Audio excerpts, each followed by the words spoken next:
この番組は、七氏の一人氏がノートで更新中の減税新聞の記事をもとに、すべて AI で生成している YouTube ラジオ番組です。AI 生成ですので、漢字の誤読がある点をご了承ください。高評価、コメント、チャンネル登録よろしくお願いします。さて、今回はですね、ニュージーランドで、一度は計画された家畜月賦税っていうのが、どうして撤回されることになったのか、その背景をちょっと深く見ていきたいなと思ってます。はい。元になっている情報は、七氏の一人氏のノート記事、減税新聞です。で、この記事がですね、このニュージーランドの動きを通して、もしかしたら今の日本の政治に足りていない、ある大事な要素があるんじゃないか、と指摘してるんですね。はい。それが何なのか、皆さんと一緒に考えていければと思います。早速ですが、内容に入っていきましょうか。お願いします。まずそもそもこの月賦税なんですけど、これ結構ユニークですよね。家畜の、月賦とか、あと排泄物。そこに含まれるメタンガスとかですね。そういう温室効果ガスに税金をかけようっていう、これ世界でも初めての試みだったんですよね。そうなんですよ。2025年から導入する予定だったんですね。当時のアーダン政権、労働党政権ですけど。はい。表面向きの理由はやっぱり気候変動対策っていうことでした。土地の面積とか、家畜の数、あと肥料の使用量なんかで税額が決まるみたいな。で、当時の政権の言い分としては、いやいや環境に配慮した製品は付加価値がつくから高く売れるはずだ。だからコストは回収できるっていう、そういう理屈だったわけですね。でも当然というか、現場の農家さんたちからはものすごい反発があったわけです。でしょうね。こんなの導入されたら事業が続けられないとか、いやむしろ畜産業が衰退したら牧草地とかが減って温室効果ガスの吸収量が下がっちゃうんじゃないか、逆効果だ、みたいな、そういう声がすごく強かったんです。それでトラクターでデモ行進したりとか、かなり大規模な抗議活動にまで発展したんですね。へえ、トラクターデモですか。それはすごい。で、やっぱり業界団体としての数というか、その圧力っていうのが、当時の政権にも無視できないレベルになってきて。はい。結果的に導入を半年延期するっていう譲歩を引き出すことには成功したんです。でも撤回まではいかなかったんですね、その時点では。そうなんです。根本的な解決には至らなかった。そこで政治の出番というか。はい。当時野党だった国民党がこれをチャンスと見たわけですね。月賦税は撤回しますっていうのをもう公約の前面に掲げた。なるほど。選挙の大きな争点にしたわけですね。まさに。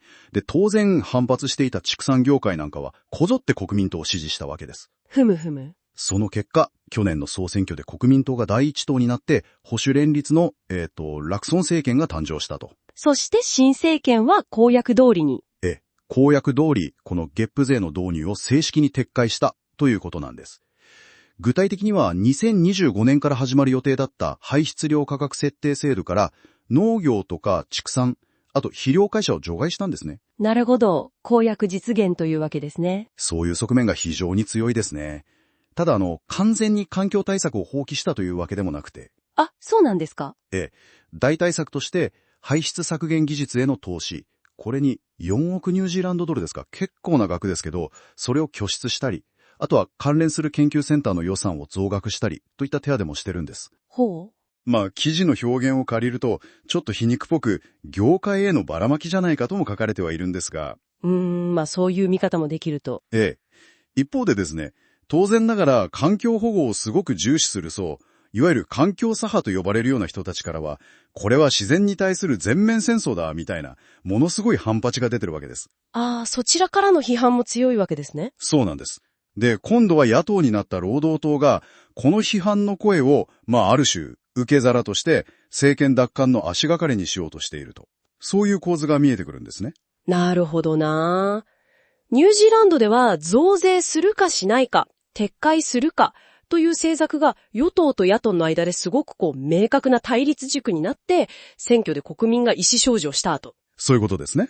で、ここからが、今回の記事が特に指摘している日本の政治との比較の部分に入っていくわけですけれども、日本の場合、野党が与党の法案を、厳しく批判することはありますよね、国会とかで。はい、よく見られますね。でも、じゃあ、もし我々が政権を取ったら、その法律は廃止しますとまで、はっきり言うことってなんかあんまり多くないんじゃないかって、この記事はそういう問題提起をしてるんですね。そうなんです。ここはかなり踏み込んだ指摘でして、記事の言葉を借りると、反対っていうのは本来同意しないことだろうと。はい。でも、もし法律が可決してしまった後、まあ決まったことだからって言って、積極的にそれを廃止しようと動かないんだったら、それは本当の意味での反対とは言えないんじゃないかと。むしろ結果的に共犯に近い状態になってしまっているんじゃないかって、かなり強い言葉で問いかけてるんです。うわぁ、それはかなり厳しい指摘ですね。共犯ですか？で、実際にニュージーランドでは、このゲップ税だけじゃなくて、例えば前の政権が決めたかなり厳しいタバコの規制法なんかも、今の新政権はやっぱりやめますって廃止してるんですよ。へー、そういうこともあるんですね。だから政策の転換というのは実際に起こり得るわけです。この記事が言いたいのは、日本の野党も政権を取ったらこれをやりますっていう、新しい政策を打ち出すだけじゃなくて、政権を取ったらあの時我々が反対したこの法律はちゃんと廃止しますって、もっと明確に主張すべきじゃないかということなんですね。なるほど。採決の時に反対票を投じた法律なんだから、それを廃止することに反対する理由はないはずだということですね。そういう理屈になりますよね。そしてそういう、政策の転換、特に国民の負担に関わるような増税とかそういうものを打ち返していくためには、じゃあ何が一番大事なのか。この記事がもう繰り返し強調しているのが、数と圧力の力なんですよ。数と圧力。はい。ニュージーランドの農家の人たちって別にその難しい代替財源がどうこうとかそういう議論をしたわけじゃないんですよね。もっとシンプルに、とにかくこの増税を止めてくれる、そう公約してくれる方に投票しますよと。この一点でものすごい圧力をかけたと。なるほど。非常にわかりやすいメッセージですね。で、政治家っていうのは、ある意味漠然とした世論みたいなものよりも、やっぱり具体的に票を入れてくれる組織とかそういうところの意向を優先するのは、ある意味当然のことだと記事は指摘しています。選挙で勝たないと何もできませんからね。そうなんです。だから結局政治を動かすのは高尚な理屈とか正論だけじゃなくて、もっと生々しい数とその数に基づいた圧力。これなんだっていうのがこの記事の一番言いたいことなのかなと。その数と圧力を、じゃあどうやって具体的に作っていくのかっていう話にもつながってきますね。そうなんですよ。で、その具体例として記事の中で一つ紹介されている団体があるんです。それが車減税会っていう団体ですね。車減税会。聞いたことあります。これは文字通り自動車にかかってる、いろんな税金ありますよね。複雑ですよね、あれは。その税金を引き下げてほしいと願う人たちの数をまず見える化しようと。ウェブサイトとかで登録をボツって、これだけの数の人が減税を望んでますよっていうのをまず示そうっていう、そういう草の根の団体なんですね。なるほど。数を可視化すると。そうです。登録も無料で、別に何か活動を強制されるわけでもないらしいんですけど、自分も減税してほしいと思ってる一人ですって登録するだけでも、その数の一部になるから、それが力になるんだっていう考え方ですね。実際に国会議員を招いて、公開の意見交換会を開いたりとか、そういう活動もされているようです。直接対話もしてるんですね。で、この記事が言っているのは、こういうふうにちゃんと可視化された数っていうのは、さっきのニュージーランドの農業団体みたいに、政治に対して結構な影響力を持つ可能性があるんじゃないかと。なるほど。例えば、野党に対して、これだけの数の有権者が減税を望んでるんだから、次の選挙では増税撤回とか減税を公約に入れてくださいよっていう、そういう強い働きかけ、圧力になり得るんじゃないかっていう主張なんです。確かに具体的な数字を示されると政治家としても無視しにくいかもしれませんね。そうですよね。記事には石油連盟みたいな他の業界団体も集会を開いて政治家に圧力をかけてるみたいな写真とか投稿も紹介されてましたね。やはりどこも数を背景にした働きかけというのはやってるわけですね。だからこの記事が私たちに投げかけているのは、やっぱり政治を動かす、特に一度決まった国民負担みたいなものを美すためには、その論理的な正しさとかそういうものだけじゃなくて、それを支持する人たちの目に見える数、そしてそれに基づいた圧力、これがいかに大事かっていうことなのかなと。そういうことになりますね。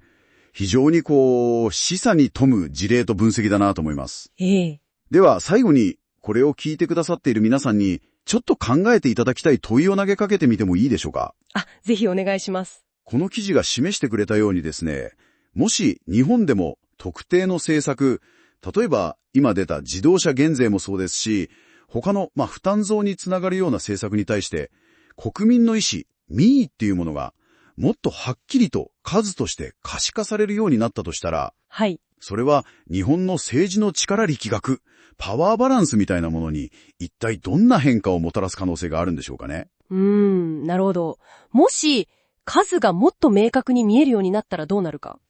これはなかなか深く考えてみる価値のある問いかもしれませんね。そうですね。非常に興味深い視点だと思います。ぜひ皆さんの意見をコメント欄で教えてください。URL を概要欄に貼っておきますので、元記事の減税新聞も読んでみてください。